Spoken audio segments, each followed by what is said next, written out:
네, 21대 국회가 문을 연 지 한 달이 다 돼가지만 아직 상임위원회조차 구성되지 못했습니다. 여야가 서로 법제사법위원장을 맡아야 한다면서 맞서고 있는 건데요.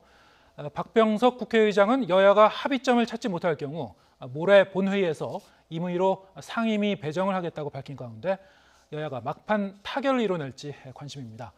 전국 상황 유영화 외대 초빙 교수 그리고 이기재 좋은도시 연구소 대표와 함께 살펴보겠습니다. 자, 어서 오십시오. 네, 안녕하십니까. 네, 안녕하십니까.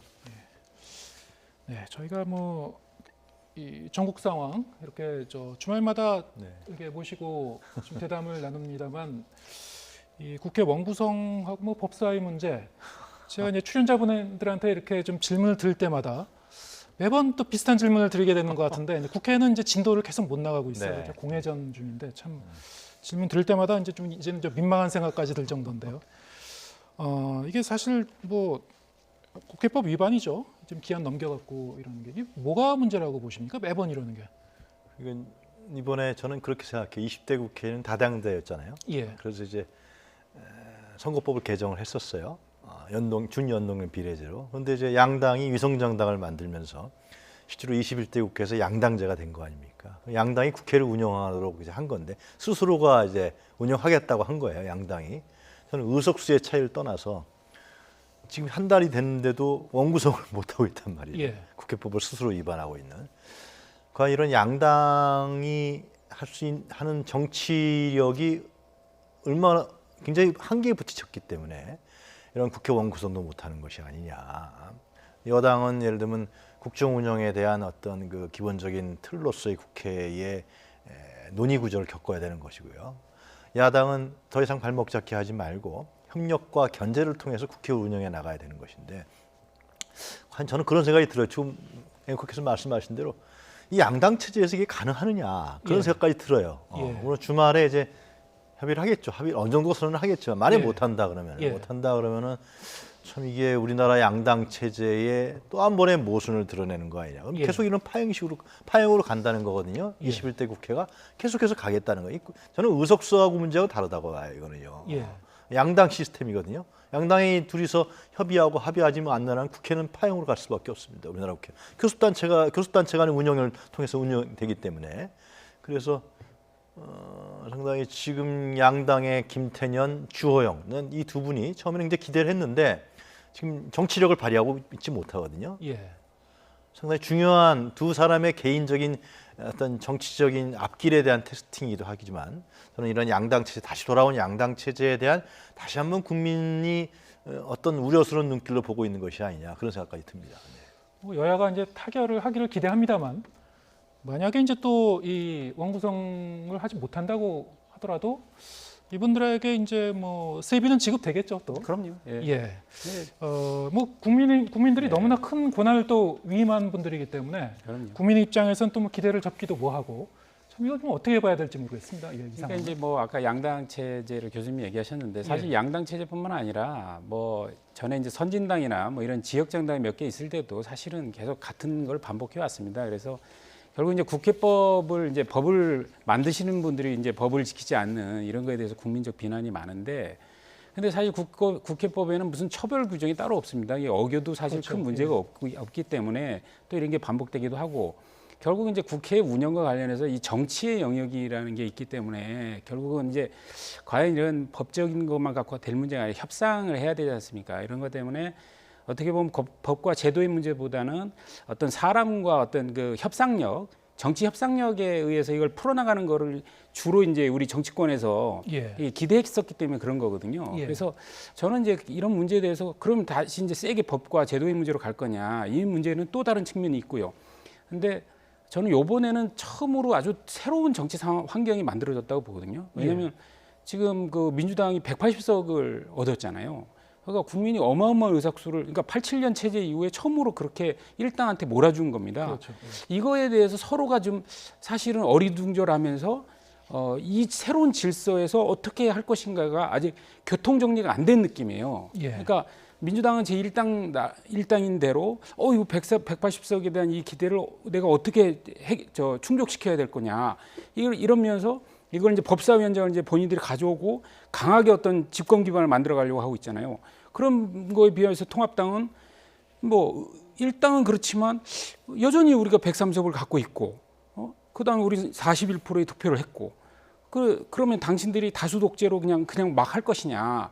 우리가 100석이 아니라 50석이면 50석의 정당은 그러면 제2당이라고도 무시하고 혼자 할 것이냐? 그게 민주주의냐? 이런 근본 문제를 던지고 있기 때문에 이런 변화된 의석수에 따른 정치 환경, 이거를 어떻게 새롭게 해석하고 질서로 잡아갈 거냐, 그 과도기적인 상황에 있지 않나 이렇게 봅니다. 예. 어제 협상에서 이제 그 문제의 핵심이 이제 법사위원장 자리 이거를 놓고 뭐 새로운 제안이 나온 게 있긴 있습니다. 물론 이제 접점을 못 찾아서 그렇죠. 이게 이제 그 전반기에는 민주당, 후반기에는 통합당이 이제 법사위원장을 맡자는 게 이제 통합당 주장이고요. 반면에 이제 민주당은 그 후반기가 이제 그 대선 뒤가 되니까요. 그때는 이제 집권 여당이 후반기를 맡자 그랬는데, 자 어떻게 보시는지요? 이게 뭐 월요일에는 이제 결정을 지어야 되는 상황 같은데 접점을 찾을 수 있나요? 이 정도의 선택지를 가지고? 하여튼 그 안을 갖고 예. 결정을 내려야 되지 않겠습니까? 예. 민주당이 지금 취할 수 있는 네. 그 선택지는 사실 한 두세 가지밖에 없는 것 같습니다. 만약에 요즘 이게 국민들이 예. 요즘에 이제 법사위를 너무 잘 아는 것 같아요. 예. 하도 많이 들었어요, 법사위. 예. 하는 말씀이 이제 법사위 그렇게 중요한 거야? 법사위 들어가면 좋은 거네? 뭐 그런 얘기까지 하는 정도 수준인 것 같은데요.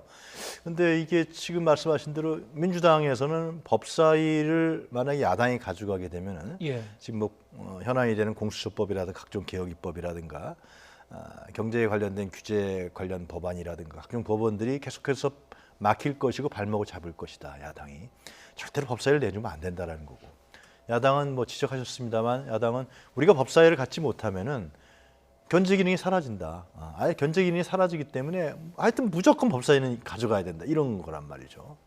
근데 제가 생각했을 때 아마 좀 지나서 한 6개월 지나서 아마 양당 원내대표가 이 사실을 한번 이렇게 되돌아보면은 우리가 그랬나 생각할 거예요. 왜냐하면 상임이라는 게 우리가 누차 보지만은 그것이 상임위원장에 의해서만 지배되는 건 아니에요. 실제로요. 거기서 예를 들면 야당이 보이콧하려면은 관사간 협의 안 하고 뭐 회의 보이콧할 수도 있는 것이고요. 관사간의 협의도 안 하고 얼마든지 예를 들면 여야가 그 양당 교섭단체가 상임위라든가 전체 회의를 국회 운영을 파행으로 가져갈 수 있는 방법은 무궁무진하게 많아요. 그렇다 그러면은 이 법사위 문제라는 것은 21대 국회 4년을 끌고 나가는 데 있어서 양당이 어떻게 국회를 끌고 나갈 거냐에 대한 기준과 룰을 만들어 나가면서 해야 되는 것이 굉장히 상식적인 것이잖아요. 근데 20대 국회에 그렇게 욕을 먹었잖아요. 뭐 법안 통과일부터 해서 뭐. 근데 이것을 아직도 처음부터 기선잡기로 자꾸만 가고 있단 말이죠. 기선잡기, 헤게모니. 그렇기 때문에 조금씩 좀 뒤쳐서 보면은 저는 누가 법사위를 가져가는 문제보다 더 중요한 것은 양당이, 민주당은 문재인 정부의 나머지 2년의 국정 운영을 잘 관철하기 위해서는 국회에서 문재인 대통령이 어떤 안을 내놓는다 그래서 국회에서 그것을 한번 걸러줘야 되는 거거든요. 걸러줘서 반대와 찬성 부분에서 치열한 토론을 통해서 하나의 안을 만들어내는 것. 그것이 국민 통합으로 나가는 것이고 문재인 정부의 국정 운영의 추동력을 살릴 수 있는 길입니다. 그것이. 그렇지 않습니까? 청와대에서 대변인이 발표한다 그래서 국민이 오케이 하지 않잖아요. 결코. 그렇게 한 것이 맞는 것이고 야당도 마찬가지로 기존의 발목 잡기의 어떤 멍에에서 벗어나서 협력할 건 협력하고 견제할 건 견제하면서 이 부분을 비판적으로 끌고 나가는 역할들을 어떻게 할 것인가를 고민해야 차기 대선에서 나름대로의 국민적 신뢰를 받을 수 있단 말이죠. 그런 측면에서 좀 봤으면 좋겠는데 이것이 이걸 뺏기면 안 된다 그러니까 지금 이제 뭐 마지막에 국회의장이 제시한 안, 국회의원 제시하는 건 아니죠. 법사위를 전반기에서 뭐 민주당이 하든 후반기에는 뭐 집권 여당이 하든 아니면 후반기에 통합당이 하든 이 문제는 내부 권력 문제거든요. 치열한 다툼이 있는 것 같은데 그 부분에 대해서 오늘 저녁이나 내일 하여튼 해갖고 합의를 봐야죠. 어떻게든 간에. 제가 봤을 때 그거는 커다란 차이는 안 나타날 것 같아요. 제가 봤을 때는. 그 문제는. 저는 상반기 하반기를 이제 나눈 것만으로도 예. 좀 저는 이제 좀 협상에 좀 진전이 있었다 부분은 이런 의견 생각이 접근을 본 됩니다. 셈이죠. 왜냐하면 그런데 이제 제가 볼 때는 민주당에서 좀 그 통합당의 그 주장의 그 맥을 잘못 짚고 있다 이런 생각이 들어요. 왜냐하면은 그러니까 결국 이제 하반기가 2022년 5월에 이제 6월 국회부터 시작할 텐데 그 3월달에 대선이 있지 않습니까? 예. 그러니까 상반기 2년, 하반기 2년을 나눠서 할 거고 그럼 하반기에는 그 대통령 선거 이기는 측에서 여당에서 한번 법사위를 하자 이렇게 얘기를 했는데 이거는 거꾸로죠. 왜냐하면 통합당에서 주장은 법사위원회 위원장은 야당이 해야 된다. 그러니까 국회의 기능이 견제 역할이고 그 중에 핵심이 법사위니까, 그러니까 대통령을 모시는 그런 정당에서 하는 게 아니라 야당이 하자고 주장하고 있는데, 이번에 민주당 주장은 또 거꾸로인 거예요. 대통령이 이기는 곳이신 여당이 그걸 하반기를 하자 그러니까 통합당이 주장한 매가하고 완전히, 통합당이 무슨 권력으로 갖고자 하는 게 아니라 견제의 기능을 얘기하고 있는 거거든요. 예. 이런 측면에서 그 주호영 대표도 사실 진전이 있는 얘기를 했죠. 왜냐하면 그럼 어차피 법사위원장은 이미 민주당에서 했으니 하반기를 그러면 그 통합당을 하겠다. 이건 굉장히 진전된 거거든요. 저는 이게 통합당의 의원총회를 통해서 결의된 사항이 아닙니다. 그 소수 이제 원내 지도부만 공유했던 사항 같은데, 저는 이걸 가지고 의원총회에 들어가면 과연 인준을 받을 수 있을까? 저는 국회의원들이 이거 동의 못할 거라고 저는 생각하는데, 어쨌든 간에 주호영 대표는 본인이 이제 진짜 사찰 투어를 하시고 와서 진짜 심사숙고 끝에 내놓은 타협 아니고 자기가 이걸 해주면 어떻게든 설득시켜 보겠다라고 제안했을 것 같은데, 이 정도는 받아줘야 원내대표의 협상력을 키워갈 수 있지 않나 이런 생각을 해봅니다. 이게 결국 뭐 내일 협상하고요. 네. 길어야 뭐 월요일 날 오전 정도까지. 이게 그 막바지 타결을 이제 봐야 되는 상황인데, 만약에 타결 못 볼 경우에는 이게 지금 국회의장이 뭐 직권상정을 할지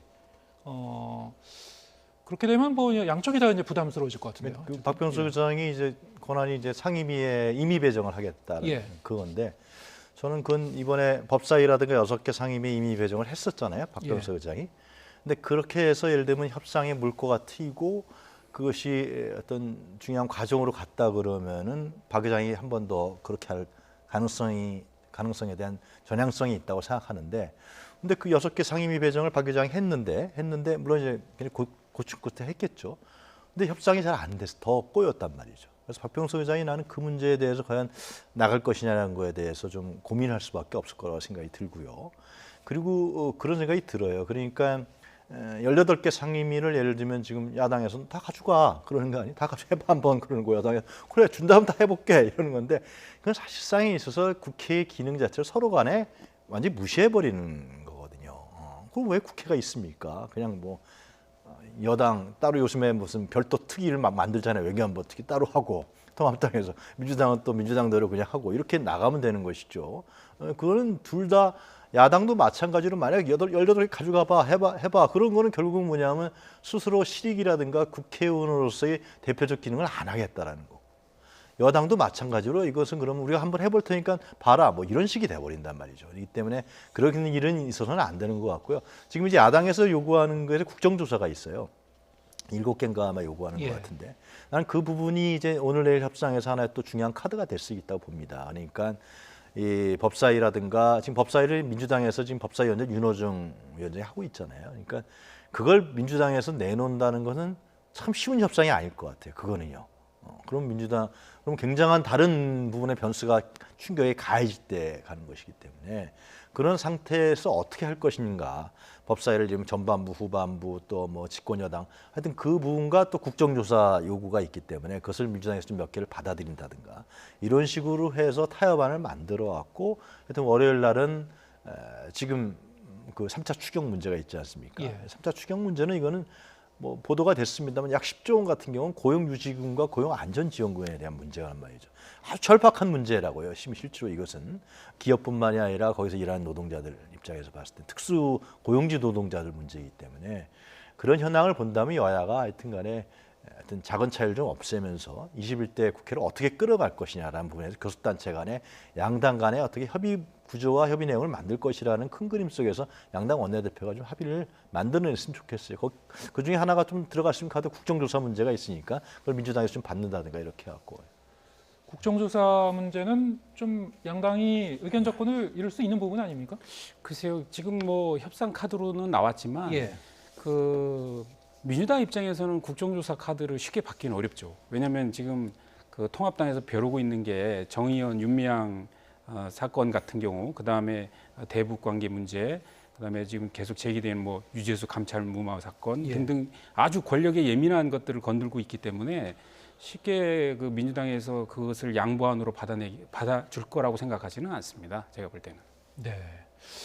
자, 이게 이 협상은 내일 좀 그 추이를 좀 지켜보고요. 좀 이렇게 봐야 될 것 같고요. 이 법사위의 이제 체계 자구구 심사권 이거를 이제 분리하는 데 대해서는 여야가 좀 공감을 한 것 같아요.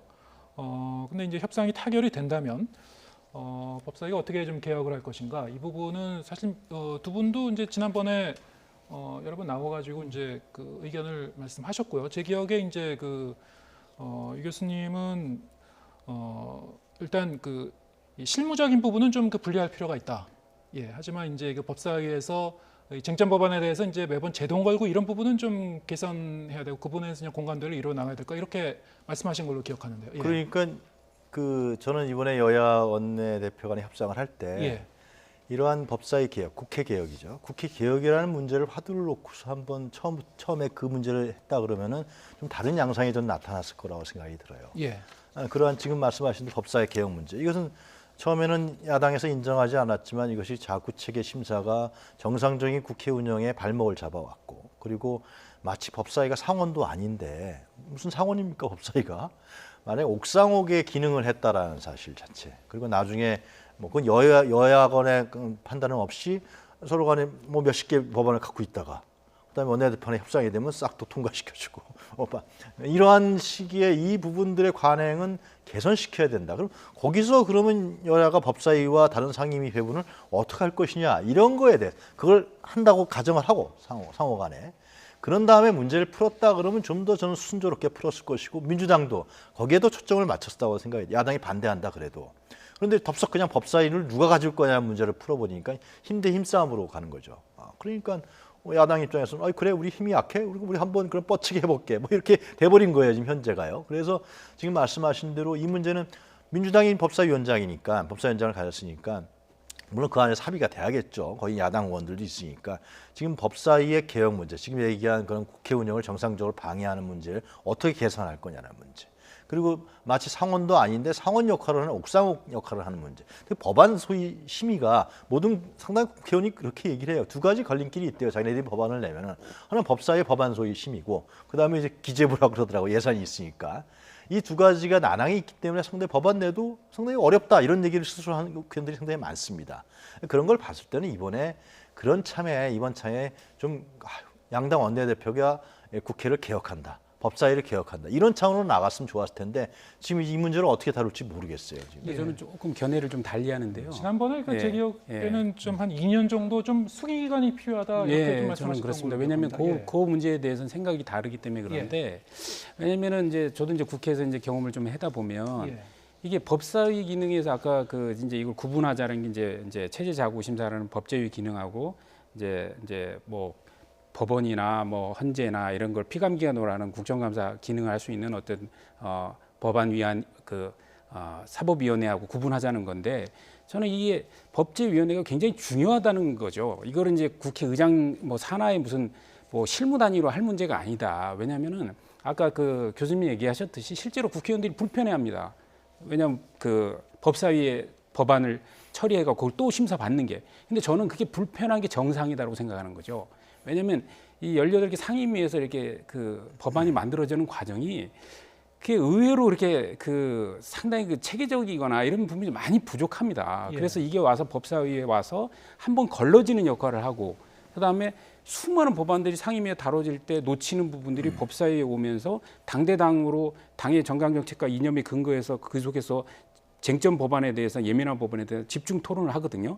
그 과정에서 법안들이 만들어져서 한번 재검토하고 재수기할 수 있는 과정을 주는 거거든요. 그래서 아까 상원 기능 얘기하셨는데 상원 기능이 필요하다고 저는 보는 거죠, 실제로. 그래서 그게 왜냐하면 우리가 본회의가 가갖고 법안이 본회의에 올라가서 거기서 본회의 우리 한국의 정치 구조상 본회의에서 치열한 토론이 전혀 없습니다. 그냥 표결입니다. 거의 몇 초에 하나씩 법안을 통과시켜 가요. 그래서 법사위 기능이 그동안의 어떤 법안에 대한 숙려와 숙고 이런 과정이 굉장히 중요한 기능을 했기 때문에 이 기능을 어떤 사족이라고 생각해서 버릴 게 아니라 자 이것을 더 투명하고 더 객관화하고 더 잘할 수 있도록 구조를 어떻게 할 거냐.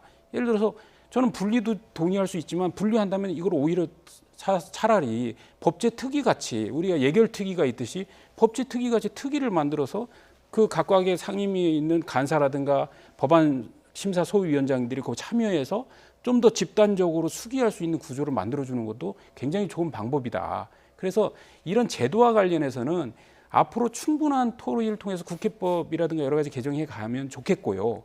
단지 이번은 이게 여당이 맞냐 야당이 맞냐에 권한 권력 싸움 같이 돼버렸거든요. 예. 이런 부분에 대해서는 조금 더 1년 단위로 서로 교차해서 맞는다든가 하면서 이 전국을 벗어나면서 대신에 이와 관련해서 자 어떤 앞으로의 논의를 어떻게 진행할 것인가에 대한 상호 합의 이런 것들만 해나가면 좀 좋지 않겠나 이런 생각이 듭니다. 예. 뭐 이제 권력 싸움 같이 돼버린 게 아니고 사실상 이제 권력 싸움이 됐습니다. 근데 이게 어떻게 이제 결말을 질지는 이제 뭐 요 며칠 동안 이제 결론을 내게 되겠죠. 자, 이런 상황에서 지금 국회 원구성도 못 하고 있는데 문재인 대통령이 이제 어제 공수처장 후보자를 추천해달라고 국회 공문을 보냈습니다. 자, 이렇게 되면은 뭐 여야가 이제 각각 자기 몫의 후보를 내야 하지만 원구성을 못하게 되면은 결국에는 이제 공수처장 후보 추천위원회도 무력화되는 그런 셈이 있고요. 뭐 상황이 좀 하여튼 녹록진 않은 것 같아요. 좀 어떻게 전망하시는지? 원래 이제 7월 15일 날 공수처를 출범하는 걸로 예. 목표했는데 지금 뭐 힘든 거죠. 지금 예. 얼마나 15일 남은 건가요? 이제 얼마 안 남은 거죠. 얼마 남지 실제로. 않았습니다. 그러니까 예. 실제로 근데 공수처를 지금 공수처 설립 준비단인가는 정부에서 꾸렸어요. 그것은 꾸렸지만은 실제로 실무적으로 가동이 안 되는 거로 지금 전해지고 있고요.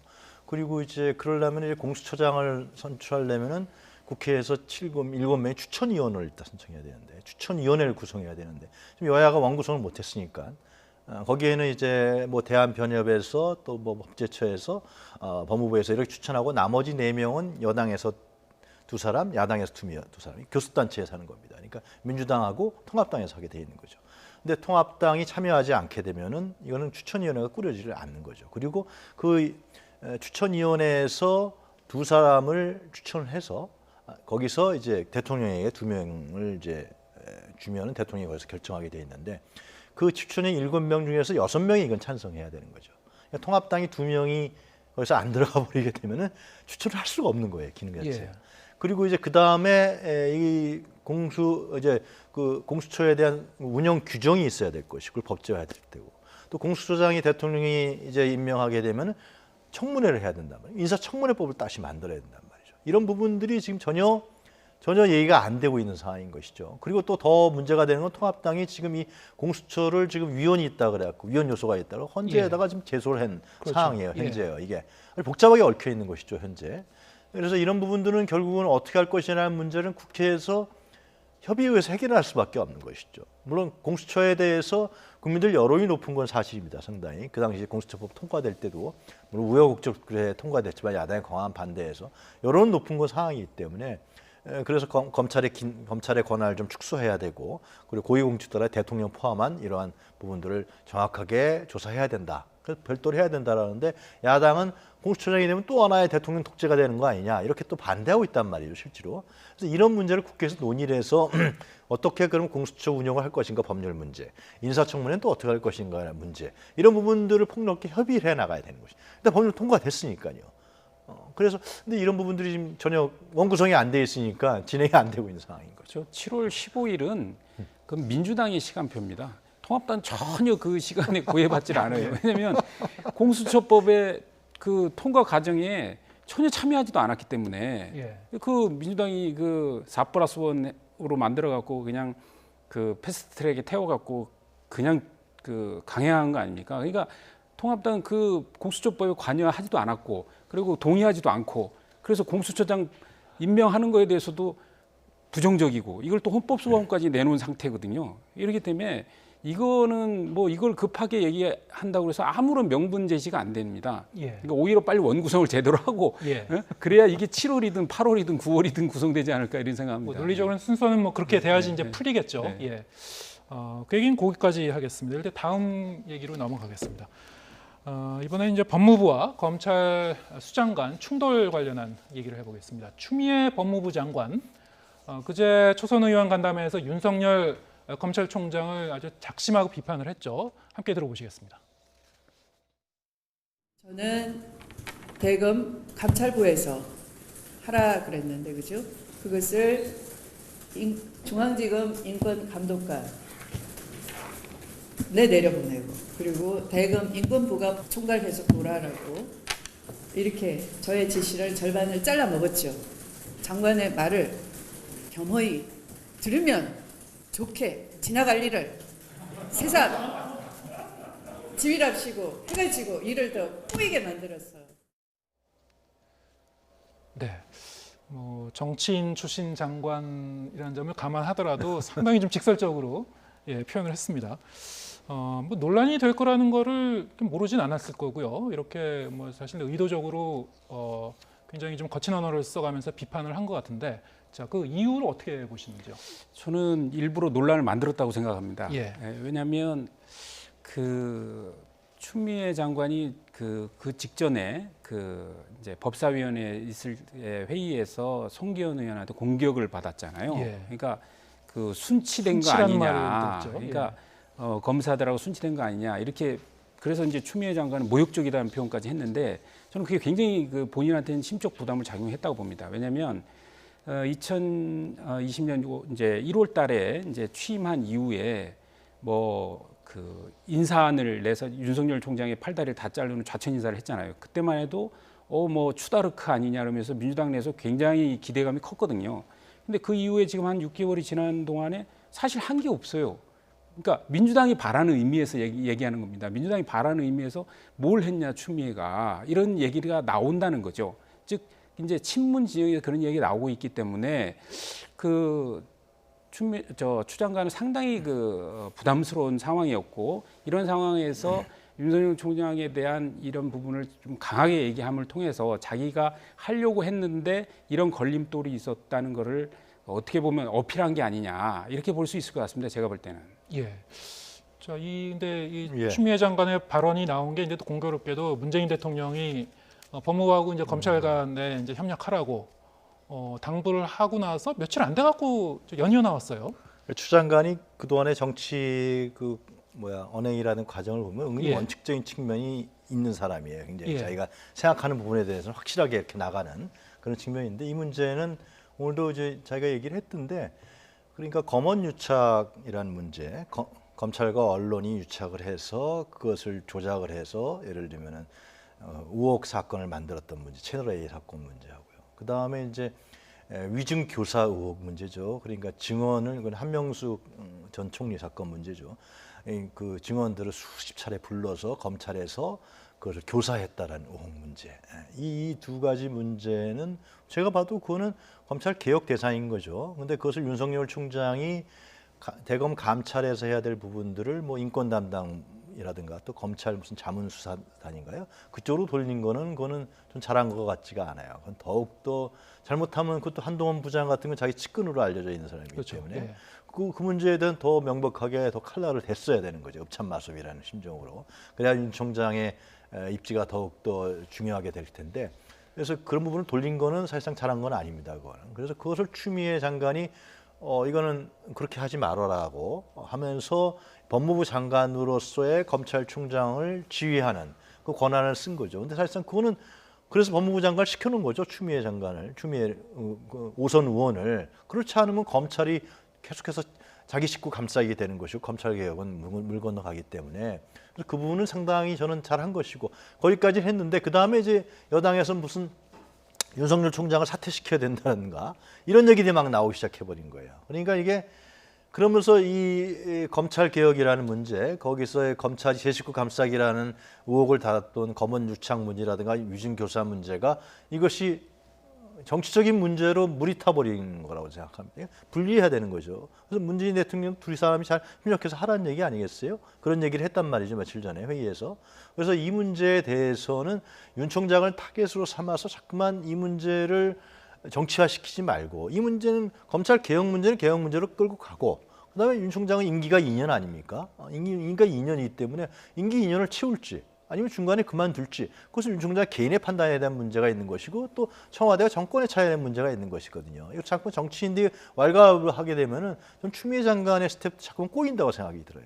그리고 명확히 구분해서 이 문제를 처리해 나갈 것이다. 왜냐하면 이것은 두 가지 문제는 상당히 정치적 논란으로 비화될 수가 있기 때문에 정확하게 그건 처리해 나가는 것이 전 추미애 장관한테 필요하다라는 생각이 듭니다. 글쎄요, 이제 이 문제는 좀 보는 사람에 따라서 첨예하게 의견이 갈릴 수밖에 없는 부분이 있기 때문에 좀 유 교수님께서 이제 그 의견을 말씀하셨습니다만 뭐 윤 총장 사퇴를 이제 압박하는 거라는 이제 분석도 좀 나오고 있어요. 뭐 추미애 장관의 이제 발언의 어떤 그 의도를 놓고.